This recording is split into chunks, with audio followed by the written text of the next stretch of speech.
Suryapet Vinayaka నిమజ్జనంపై collector ఆదేశాలు. వినాయక నిమజ్జనాన్ని ఎలాంటి ఇబ్బందులు లేకుండా సజావుగా నిర్వహించేందుకు అన్ని శాఖల అధికారులు సమన్వయంతో చర్యలు తీసుకోవాలని జిల్లా కలెక్టర్ తేజస్ నంద్లాల్ పవార్ ఆదేశించారు. మంగళవారం జిల్లా, డివిజన్ స్థాయి అధికారులతో వెబ్ఎక్స్ కాన్ఫరెన్స్ నిర్వహించిన కలెక్టర్, సూర్యాపేట, కోదాడ, హుజూర్ నగర్ ప్రాంతాల్లో జరిగే నిమజ్జనంపై ఆర్డీఓల కార్యాచరణ ప్రణాళికలను సమీక్షించారు.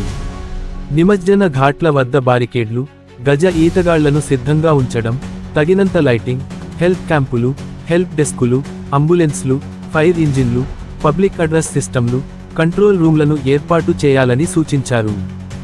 సూర్యాపేటలో సద్దుల చెరువు, రత్నాపురం, కోదాడలో పెద్ద చెరువు, హుజూర్ నగర్లో మఠంపల్లి, చింతలపాలెం, నేరేడుచర్ల, పాలకీడు ఘాట్ల వద్ద నిమజ్జనం జరిగే అవకాశముందని, సెప్టెంబర్ 4, 5, 6 తేదీల్లో విగ్రహాల నిమజ్జనం జరుగుతుందని అధికారులు కలెక్టర్కు తెలిపారు.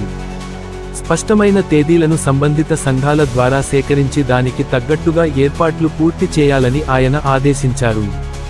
నిమజ్జనం సమయంలో ఎలాంటి అపశృతి చోటు చేసుకోకుండా పోలీసులు, మున్సిపల్, పంచాయతీ రాజ్, విద్యుత్, ఫిషరీస్ తదితర శాఖలు ముందుగానే క్షేత్రస్థాయిలో పర్యటించి రూట్ మ్యాపులు రూపొందించాలని సూచించారు.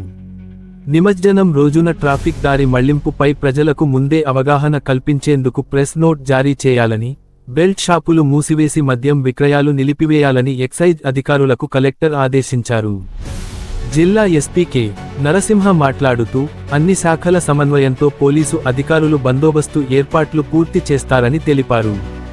రహదారులపై గుంతలు పూడ్చడం, వినాయక విగ్రహాలను తరలించే వాహనాల డ్రైవర్లు అప్రమత్తంగా ఉండేలా చూడడం, గజ ఈతగాళ్లు విధులు పూర్తి అయ్యే వరకు ఘాట్ల వద్ద ఉండేలా చర్యలు తీసుకుంటామని ఆయన అన్నారు. నిమజ్జనం రోజు డ్రైడే నోటిఫికేషన్ కూడా ఇస్తామని వెల్లడించారు.